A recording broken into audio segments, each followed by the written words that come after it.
আমার ছেলের প্রয়োজন, কারণ আমার ছেলে নাই, আছে শুধু একটা মেয়ে। উপযুক্ত হওয়ার পর আমার মেয়েটাকে আমি বিয়ে দিয়ে দেব। এরপরে আমাকে কে পালবে, কে দেখবে? আমার তো কোনো আওলাদ নাই, কোনো সন্তান নাই।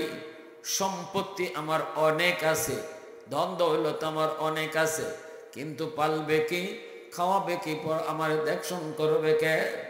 এজন্য টাকা যা লাগে তা দিয়ে কিনে নিল।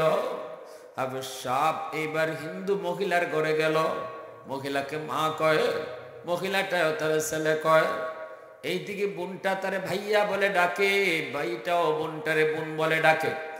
এইভাবেই চলছে, সুন্দরে চলছে। হঠাৎ করে একদিন হাফেজ কোরআন দেখতেছে, মায় কান্দে গো, বিলাপ করে করে মায় কান্দে। হাফেজ সাহেব জিজ্ঞেস করে, মা গো, ও মা তুমি কেন কান্দ? মহিলা কই, বাবা তোমার কাছে বলে কোনো লাভ হবে না। হাফেজ সাহেব কই, মা তুমি কও শুনি, কোনো উপকার করতেও পারি। মহিলায় কই, বাবা শুন, ওই মালদ্বীপে প্রতি বৎসর সিডর হয়। সাগরের পানি মালদ্বীপ শহরের উপর রাত যখন 1টা বাজে যায়, তখনই মালদ্বীপের উপরে আক্রমণ করে। বৎসরে একদিন নির্ধারিত সময় আক্রমণ করে। এই আক্রমণ থেকে বাঁচার জন্য বাদশাহ ঘোষণা দিল, জ্যোতিষীরা জ্যোতিষীবিদ্যা পড়ে বের করো, গণকেরা গণনা করে তোমরা বলো কেন এমন হয়, মালদ্বীপকে কেমন করে বাঁচানো লাগবে। জ্যোতিষীরা কয়, গণকেরাও কয়, আমরা যা পেয়েছি এটা হলো একটা খবিস জিনের কারসাজি। এই জিনের কারণে পানিটা এত উঁচুতে উঠে, শহরের উপরে আক্রমণ। যদি আপনি এই আক্রমণ থেকে মালদ্বীপ শহরকে আপনি বাঁচাইতে চান, তাহলে সাগরের পারে যে একটা রাম মন্দির আছে, ওই রাম মন্দিরে একটা কুমারী সুন্দরী মেয়েকে মন্দিরে রেখে দিতে হবে। তাহলেই সিডর হবে না, জলোচ্ছ্বাস হবে না। এটা হলো জিনের ভূখ, এটা হলো দানবের ভূখ, এটা হলো দৈত্যের ভূখ। এই দানব এই মেয়েটাকে খেয়ে ফেলবে, ওরে হত্যা করে ফেলবে, কিন্তু সিডর হবে না, পানি আর আসবে না। বাদশাহ হুকুম জারি করে দিল, বৃহৎ স্বার্থের দিকে খেয়াল করে ক্ষুদ্র স্বার্থের জলাঞ্জলি, ছোট স্বার্থ তোমরা কোরবানি করো। অর্থাৎ সুন্দরী মেয়েদের তালিকা তৈরি করো, দেশ বাঁচাইতে হবে। মেয়ে একজনকে যদি আমরা ভোগ দিয়ে দিব, বিনিময়ে তো আমাদের দেশ বাঁচানো যাবে। সুন্দরী মেয়েদের তালিকা তৈরি করলো। এই যে থিওরিটা, এই থিওরিটা কিন্তু ইসলাম সমর্থন করে। জোরে বলেন। 10 জনের সুখের জন্য নিরপরাধ আরেকজনকে হত্যা করা, এটা ইসলাম সাপোর্ট করে না। এজন্য হযরত ওমর ফারুক রাদিয়াল্লাহু তাআলা আনহু জামানায় আমর ইবনুল আস রাদিয়াল্লাহু তাআলা আনহু মিশরের গভর্নর, মিশরের নীল দরিয়ার পানি শুকিয়ে গেছে। আর ওই খ্রিস্টানদের একটা প্রথা ছিল, প্রচলন ছিল, হেরা দরিয়ার পানি যখন শুকিয়ে যেত, সুন্দরী একটা মেয়েরে নিয়ে ওইরকম নদীর পাড়ে নিয়ে জবাই করত, তখন পানি উঠত। আস রাদিয়াল্লাহু তাআলা আনহু বন্ধ করে দিয়েছেন, রাখ, তোদের আগের এই সমস্ত আলতু ফালতু কর্মকাণ্ড এখন আর চলবে না, কারণ এটা ইসলামী রাষ্ট্র। ঠিক কিনা জোরে বলো। মেয়েটারে সাজায়া সুজায়া নিতেছে, বলি দিবে। আমর ইবনে আস থামাইছেন, রাখো, কি হয়েছে, ডুল ডব্বর বাজায় কই যাও? কই মেয়েরে এখন জবাই করব। কেন?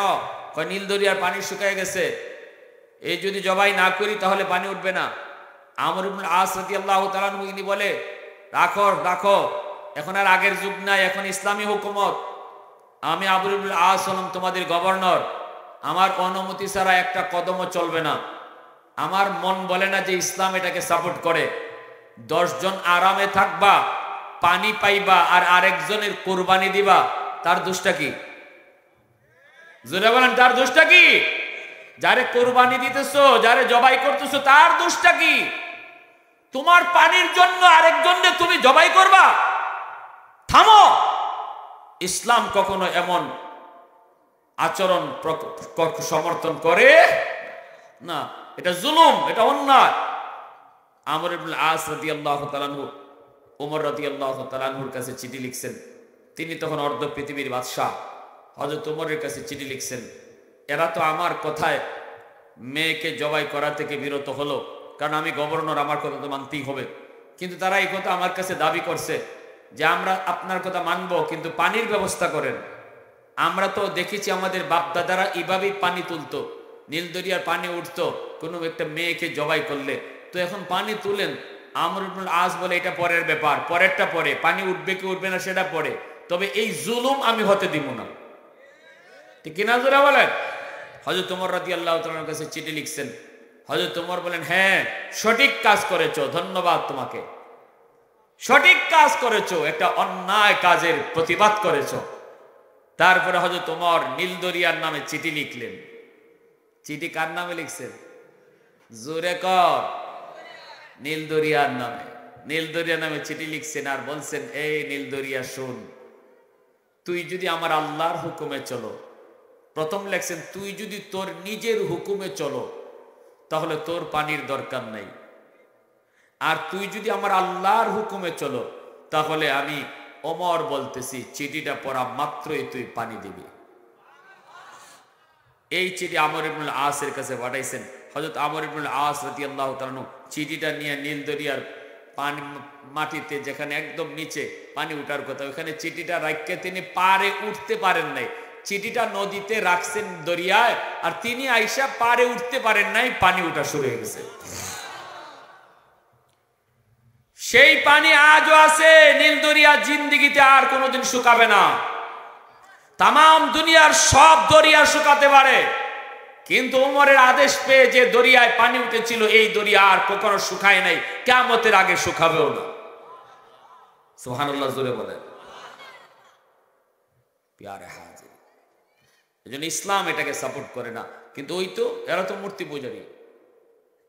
বাচ্চাদের দিয়ে দিল সুন্দরী মেয়েদের তালিকা তৈরি করো, তারপরে ওই মন্দিরে রেখে দাও। সুন্দরী মেয়েদের তালিকা তৈরি করে ওরা রাতের বেলা মেয়েটাকে মন্দিরে রেখে দেয়। এই বছর লটারিতে আমার মেয়েটার নাম উঠছে। এ বাবা বল বল, আমার একমাত্র মেয়ে, কলিজার টুকরা মেয়ে, যেই মেয়েটা তোমাকে ভাইয়া কয়া ডাকে, আমার এই মেয়েটাকে আজকে সন্ধ্যা হলে পরে ওরা জোরপূর্বক ধরে নিয়ে যাবে, মন্দিরের ভিতরে রেখে দিবে।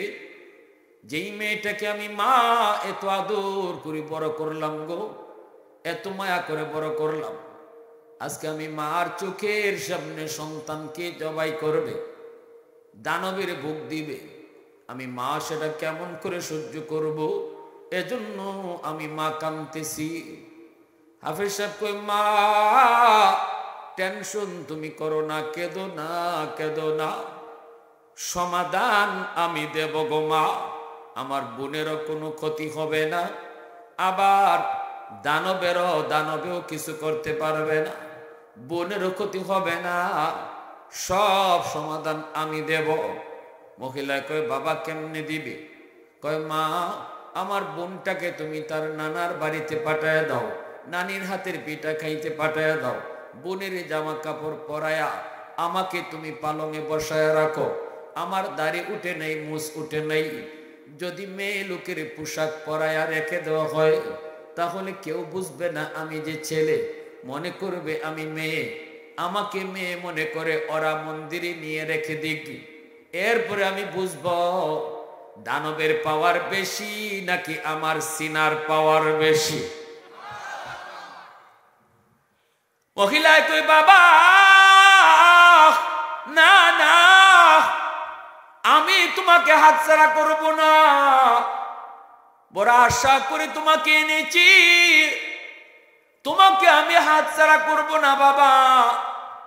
আমার মেয়েটা যদি এক সময় উপযুক্ত হয় তাহলে তো তারে বিয়ে দিয়ে দেব, সে তো স্বামীর ঘরে চলে যাবে, মেয়ে তো এমনি একদিন চলে যাবে, কিন্তু তোমাকে যদি আমি হারাই, আমি বৃদ্ধা হলে আমাকে কে লালন পালন করবে, আমাকে কে খাওয়াবে না রে বাবা, আমি তোমাকে হাতছাড়া করব না। কিন্তু হাফেজ সাহেব কই, মা তুমি টেনশন করো না, ওই দানব আমার কোনো ক্ষতি করতে পারবে না, কারণ এই দানবের চেয়ে ওই জিনের পাওয়ারের চেয়ে হাজার হাজার গুণ পাওয়ার আল্লাহ আমার সিনার ভিতরে রেখে দিয়েছেন। যেই পাওয়ারটা হলো আল্লাহর 30 পারা কুরআন। আওয়াজ দিয়া কও সুবহানাল্লাহ। এই 30 পারা কুরআন আল্লাহ আমার সিনার ভিতরে রেখে দিয়েছে গো মা, তুমি টেনশন করো না। এর যুবক, মার মন তো মা কেমনে সেটা বুঝবে? মার মন মা তো বুঝে না, কারণ এই মা যদিও তার গর্ভধারিণী মা না, কিন্তু যুবক এবার তুমি একটু চিন্তা করে দেখো, যেই মাটা গর্ভধারিণী মা না, তবুও তার প্রতি এত দরদ। তোমার মা, যেই মা তোমাকে গর্ভে নিয়েছে রে, 10 মাস 10 দিন তোমাকে গর্ভে নিয়েছে, এই মা তোমার জন্য শিশুকালে কি করছে হয়তো তোমার মনে নেই। অসুস্থ হয়েছ, বিছানায় পড়ে তুমি কান্দো, হয়তো ডাক্তার বলছে তুমি বাঁচবে না, তখন মা চোখের পানি ফলায় ফলায় আল্লাহর কাছে কান্দো আর কইতো, মালিক আমার সন্তানের হায়াত তুমি বাড়ায় দাও, আমি মার হায়াত তুমি নিয়ে যাও, আমি মা আমার হায়াতটা সন্তানকে দিয়ে দিলাম, বিনিময়ে আমার সন্তানের হায়াত তুমি বাড়াও। কত বাবা আল্লাহর কাছে চোখের পানি ফেলায় কইতো, মালিক আমি বাবা আমার হায়াত দিয়ে দিলাম, তবু আমার সন্তানের হায়াত তুমি বাড়ায় দাও। এর যুবক, আজকে ওই মার কলিজায় তুমি কেমন করে ব্যথা দাও, ওই বাবার কলিজায় তুমি কেমন করে ব্যথা দাও, কেমন করে মার সাথে খারাপ আচরণ করো। রহমতের নবী মদিনার কবরের পাশ দিয়ে যান, নবী দেখতেছেন একটা কবরের ভিতরে যুবক জাহান্নামের আগুনে জ্বলতেছে, সাপের কামড় খাইতেছে কবরের ভিতরে। নবীজি সাহাবায়ে কেরামদেরকে বলেন, সাহাবীরা রে, এই কবরের ভিতরে যুবক জাহান্নামের আগুনে জ্বলে আর মা মা কয়ে চিৎকার করে কান্দে। আমি নবী একটু হাত উঠে সুপারিশ করব, তোমরা আমার সাথে আমিন আমিন বলবা। নবীজি হাত উঠাই দিয়েছেন, আল্লাহ তুমি তো আমাকে রহমতের নবী বলেছ, রহমতের নবী কবরের পার দিয়ে যাবে আর কবরের ভিতরে আযাব হবে, হয় না মালিক? হয় না। আল্লাহ তুমি তার আযাবটা বন্ধ করো। আমি নবী সুপারিশ করলাম, কিন্তু আযাব বন্ধ হয় না। আবার নবী হাত উঠাইলেন, সাহাবায়ে কেরাম আমিন বললেন, এইবারও আযাব বন্ধ হয় না।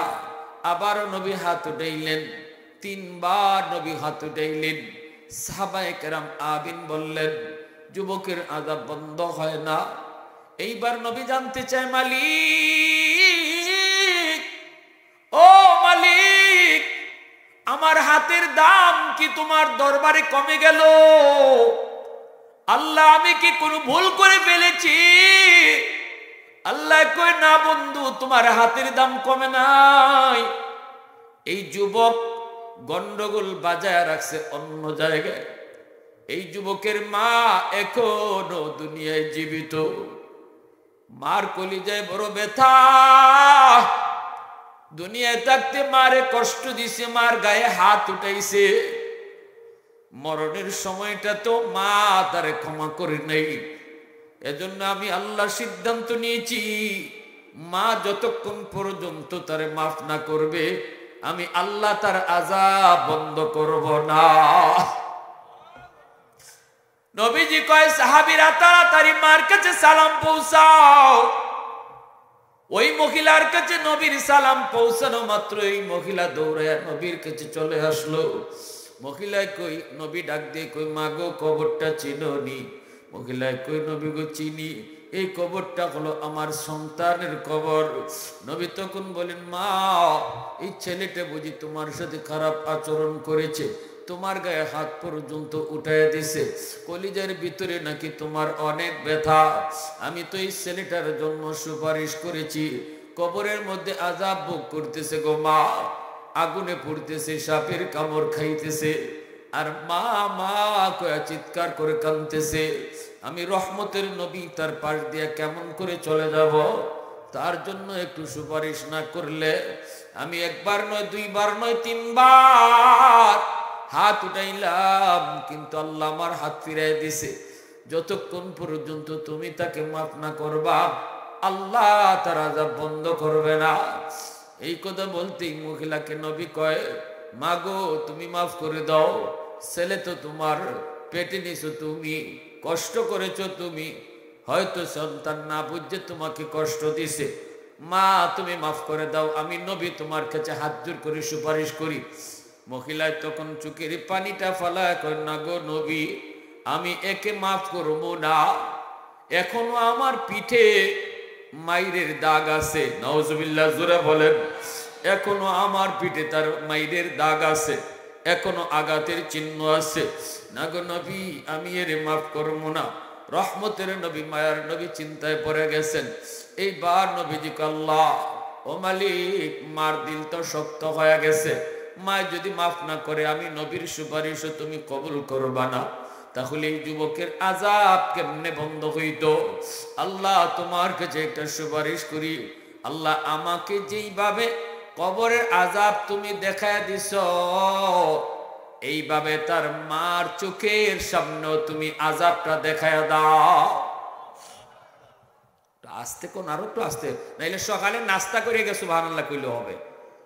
খালি হয়তো কষ্ট হইতেছে আপনাদের পেটে ক্ষুধা, সকালে নাস্তা কইরা অন্তত মনে করে সুবহানাল্লাহটা কইলেন। আর একটু জোরে কোন সুবহানাল্লাহ, আরো জোরে সুবহানাল্লাহ।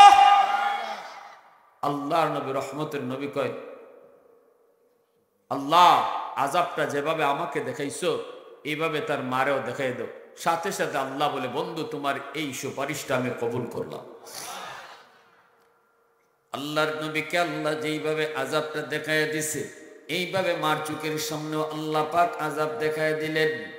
দেখতেছে মায়ের কবরের ভিতরে সন্তানের আযাব, আগুনে পোড়ার দৃশ্য, সাপের কামড়, আবার মা মা কয়ে চিৎকার করার আওয়াজ। যেই মাত্র এই আওয়াজ, সন্তানের আওয়াজ মার কানে যায় পৌঁছলো, সাথে সাথে মার দিলটা নরম হয়ে গেছে। আল্লাহু আকবার, জোরে বল। মার দিলটা নরম হয়ে গেছে, কারণ মা বাবা কোনো দিন সন্তানের কষ্ট নিজের চোখে সইতে পারে না, ঠিক না? যত কষ্টই সন্তানে দেয়, যতই কথা অমান্য করে, যতই মার বাবার কলিজায় ব্যথা দেয়, কিন্তু এই সন্তান বিপদে পড়লে সবার আগে কান্না করে মা, সবার আগে কান্না করে বাবা।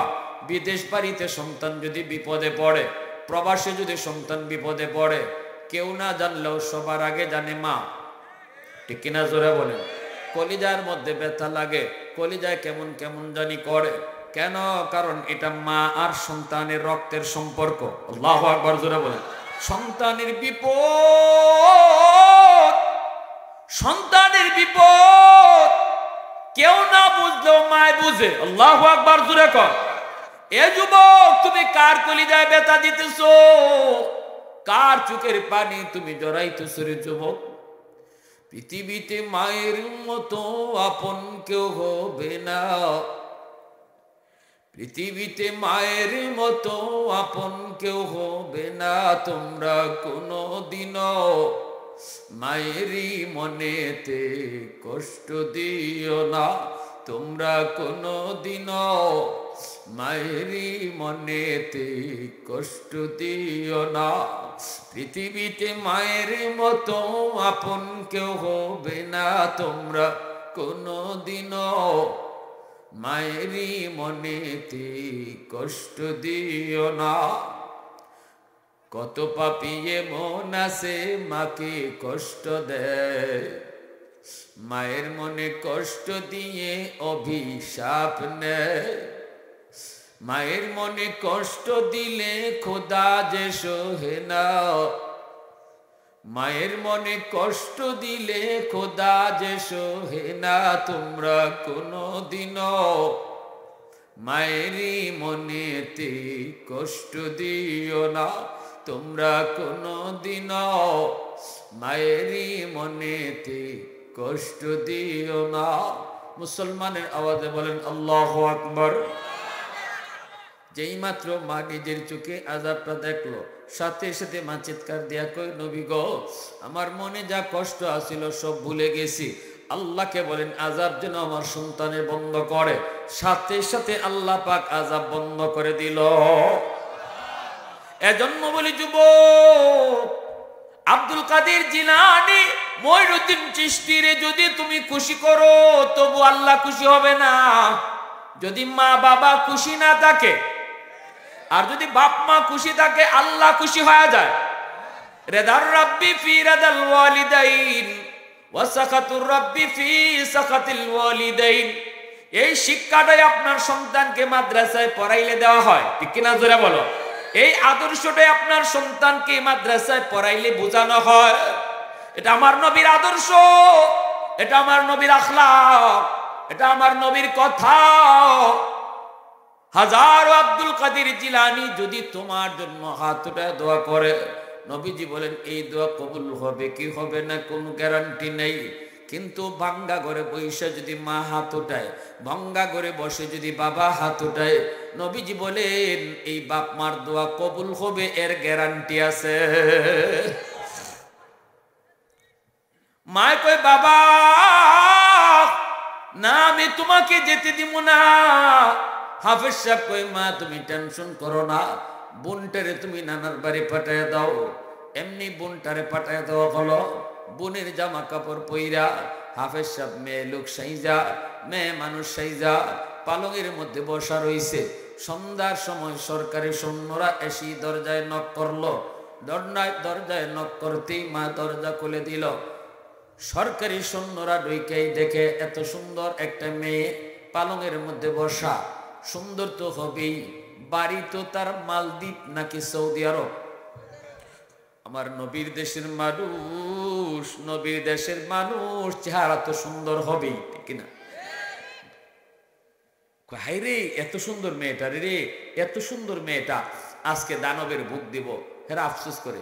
আপনারা বলুন তো আমার ওয়াজ যারা শুনছেন এতক্ষণ পর্যন্ত, এটা মেয়ে না ছেলে? পিছনে যুবকরা কয় না মেয়ে না ছেলে? ছেলে, অল্প বয়সের ছেলে। হাফেজ সাহেব 30 পারা কোরআন তার সিনায়, দাড়ি নাই মুছ নাই। আল্লাহু আকবার জোরে কয়। সরকারি সৈন্যরা কয় চলো। হাফেজ সাহেব কয় ধরতে হবে না, আমি যাব। চলছে, মন্দিরে নিয়ে রাখলো, মন্দিরে নিয়ে রাখলো।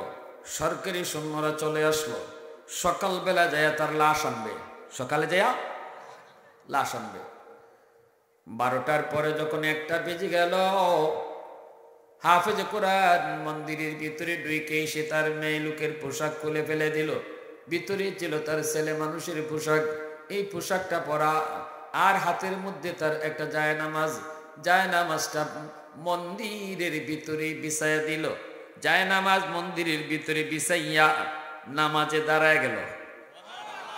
আল্লাহু আকবার জোরে করেন। তামাম দুনিয়া তোমার আমার জন্য আল্লাহ মসজিদ বানায় রাখছে। আল্লাহু আকবার জোরে করেন। অতীতের উম্মতের জন্য আল্লাহ পাক নির্ধারিত জায়গায় নামাজ পড়া নির্ধারণ করে রাখছে। মুসা নবীর জমানার উম্মতের জন্য মসজিদে আইসাই নামাজ পড়তে হতো। বাড়িতে নামাজ পড়লে হতো না, দোকানে নামাজ পড়লে হতো না, মাঠে নামাজ পড়লে হতো না। কিন্তু আমাদের জন্য শুধু আল্লাহ, এই উম্মতে মুহাম্মদের জন্য আল্লাহ কয় বন্ধু তোমার উম্মতের জন্য আমি আল্লাহ তামাম দুনিয়া মসজিদ বানায় দিলাম। যেখানে নামাজ পড়বে ওখানেই আমি নামাজ কবুল করে নেব। এত সুযোগ আল্লাহ আমাদেরকে দিছে, এরপরেও তো আমরা টাইম মতো নামাজ পড়ি না, ঠিক না? আমরা সময় মতো নামাজ পড়ি না, যেখানে থাকি এখানে নামাজ পড়ি না। হ্যাঁ, মনে করি যে এইভাবে অবহেলায় নামাজ চলে যায়, অথচ দৈনিক 5 বার আল্লাহ তোমাকে আমাকে ডাকতেছে। আল্লাহু আকবার, আল্লাহু আকবার। বান্দা আমি আল্লাহ বড়, আমি আল্লাহ বড়। তোর দোকান ছোট, আমি বড়। বান্দা তোর বন্ধু ছোট, আমি আল্লাহ বড়। আয় আমার দিকে আয়, আমার দিকে আয়। ঘুমটা ছোট, আমি আল্লাহ বড়, তুই ঘুম বাদ দিয়ে আমার দিকে আয়। এভাবে 5 বার আল্লাহ তোমাকে আমাকে ডাকে। এরপরও যখন ঘুমায় থাকি তখন আল্লাহকে আমরা জবাব দেই, আল্লাহ তুমি যা কইতেছো এটা ঠিক না, তুমি বড় না, আমার ঘুমটা বড়, ঠিক না? মুখে বলি না কিন্তু কাজে প্রমাণ করি। আমি এরপরও যখন দোকানদারি করি আজান শোনার পরও, তখন আমি মুখে বলি না কিন্তু আমার কাজে প্রমাণ করতেছি আমি, আল্লাহ তুমি বড় না, আমার দোকানদারিটা বড়, ঠিক না? তুমি বড়, যদি এটা আমি মনে প্রাণে মানতাম তাহলে তো আমি দোকান বন্ধ করতাম। এখন আজান হয়েছে, দোকান বন্ধ করতাম। আমার ভাইরা বন্ধুরা, এরা তো চলে আসলো সরকারি সৈন্যরা।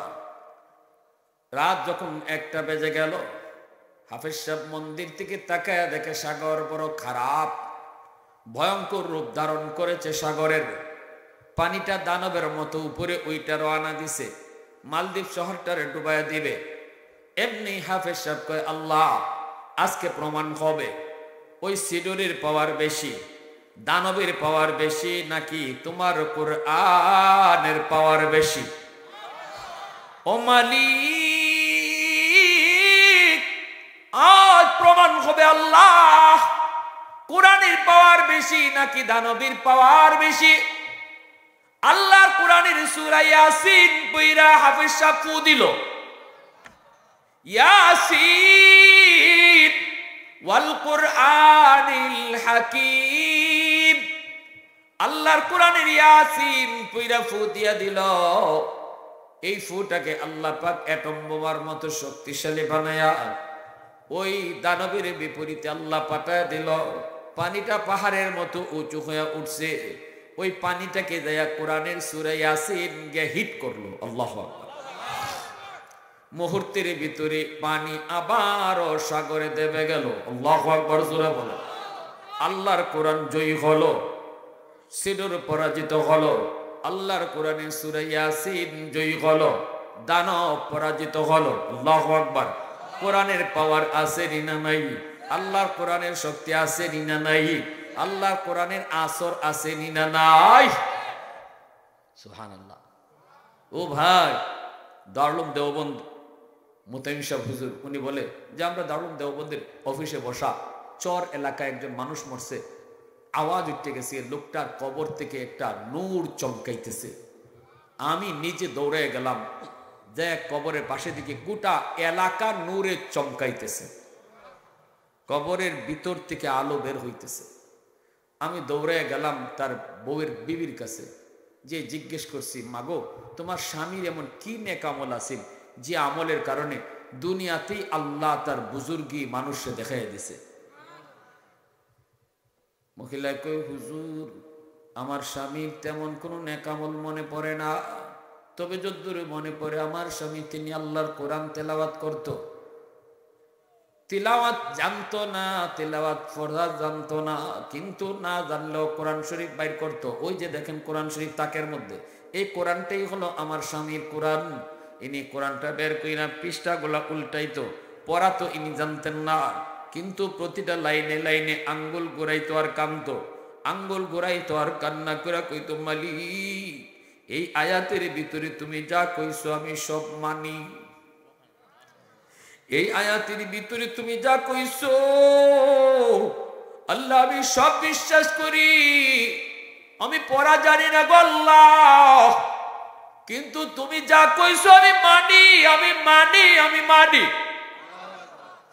এইভাবে আঙ্গুল ঘুরাইতো, চোখের পানি ফালায়া ফালায়া আমার স্বামী কান্ত। দারুল দেওবন্দের দীর্ঘদিনের মুহতামিম কারি তৈয়ব সাহেব রাহিমাহুল্লাহ কয়, আমি কোরআন শরীফ খানা তাক থেকে বের করলাম, বের করে কোরআনের পৃষ্ঠাগুলো উল্টাইলাম, উল্টে দেখি প্রতি পৃষ্ঠায় পৃষ্ঠায় তার চোখের পানির দাগ এখনো আছে। পৃষ্ঠার লাইনের নিচে নিচে তার আঙ্গুল ঘোরানোর দাগ এখনো, আঙ্গুলের দাগ আছে, আঙ্গুলের ছাপ পড়ে গেছে। এর যুবক পড়া জানতো না, কিন্তু আল্লাহর কোরআনকে মহব্বত কইরা এই আমলটা করত। আল্লাহ তার উপর খুশি হইয়া দুনিয়াতেই আল্লাহ মরণের পর সে যে কত বড় ওলি আল্লাহ জগতের মানুষ সে জানায়া দিছে। मैं तालिब मौला हूँ मेरे इश्क निराला,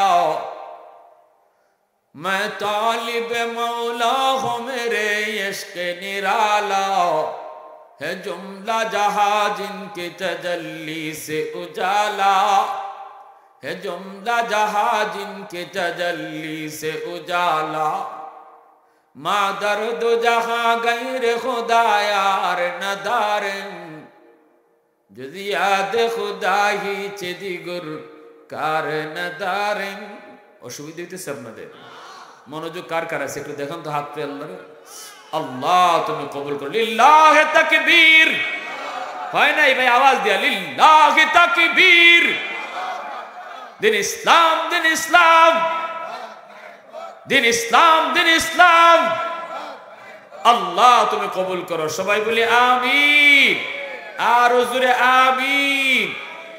মুআজ্জাজ হাজিরিন, এইবার দেখা গেল কালবেলা সরকারি সৈন্যরা গেছে লাশ আনার জন্য। কি আনার জন্য? পিছনে মন্দির থেকে কি আনতে গেছে? জোরে বলেন, কি আনতে গেছে? যায় দেখে মন্দিরের ভিতরে লাশের কোনো বংশ নাই। একজন হাফেজ সাহেব মন্দিরে বৈশা বৈশা কোরআন তেলাওয়াত করতেছে। সরকারি সৈন্যরা কই, কিরে বেটা তুই এখানে কি কর? কেন কি হইছে? কয় আমরা যে গত রাতে একটা মেয়ে রেখে গেলাম, মেয়েটা কই? এই মেয়েটার লাশ কই? হাফিজ সাহেব কয় বুকার দল, মেয়ে লুকরে রাখো নাই, আমাকেই রেখে গেছো। সরকারি সৈন্যরা কয় কও কি? আমরা তো মেয়ে লোক রেখে গেলাম, তুমি তো ছেলে মানুষ। হাফিজ সাহেব কই আমি তো আমার বোনের জামা কাপড় পরে মেয়ে লোক সেজে বসা ছিলাম, তোমরা তো আমাকে মেয়ে মনে করে নিয়ে আসছো, মূলত আমি ছেলে। কই মেয়েটা তাহলে কই? কই আমার বোন তো নানির ভাতের পিঠা খায়, নানার বাড়িতে মজা করে, তাহলে তুই এখানে আসলি বাবা? কয় হ, আমাকেই তোমরা মেয়ে লোক বানায় নিয়ে আসছো। কই তাহলে সিডরও হলো না, জলোচ্ছ্বাস হলো না।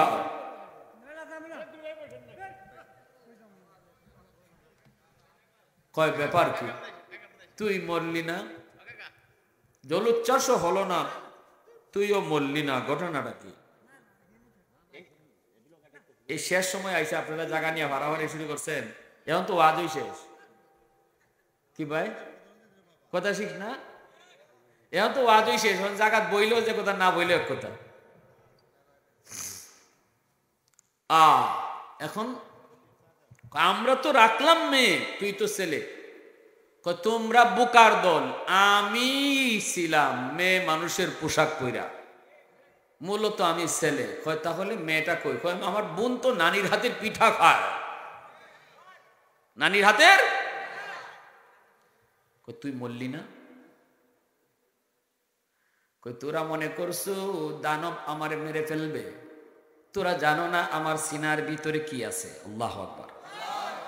আরে আমার সিনার ভিতরে 30 পারা কোরআন। এই শক্তি কোরআনের শক্তি দানবের শক্তির চেয়ে হাজার হাজার গুণ বেশি পাওয়ার। যে সিনার মধ্যে কোরআন থাকে, এই সিনাকে জাহান্নামের আগুনও জ্বালাইতে পারে না। এত শক্তি, এত পাওয়ার, এই কোরআনের পাওয়ার, এত পাওয়ার, জাহান্নামের আগুন ওই সিনাকে জ্বালাইতে পারে না।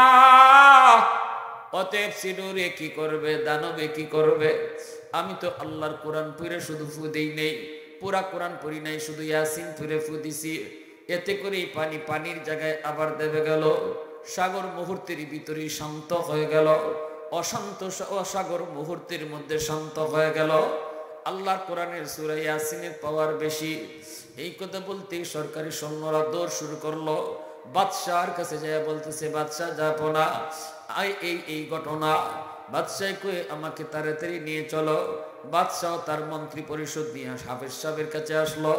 এসে বলতেছে, ওরে হাফেজ সাহেব, এ বাবা, এই যদি হয় কোরআনের শক্তি, কোরআনের পাওয়ার, তাহলে আমরা কেন দূরে থাকবো?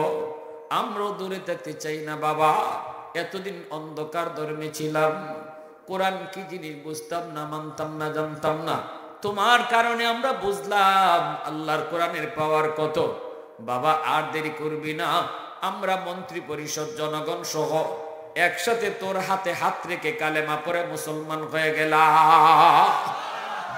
আরো জোরে আল্লাহু আকবার।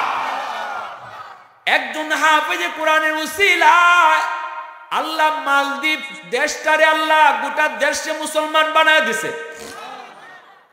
আজও মালদ্বীপ পৃথিবীর মানচিত্রে একটা মুসলিম দেশ, একজন হাফেজে কোরআনের উসিলায়। এজন্য যুবক, কিয়ামতের ময়দানে আল্লাহ পাক কইব একটা মুকুট আর একটা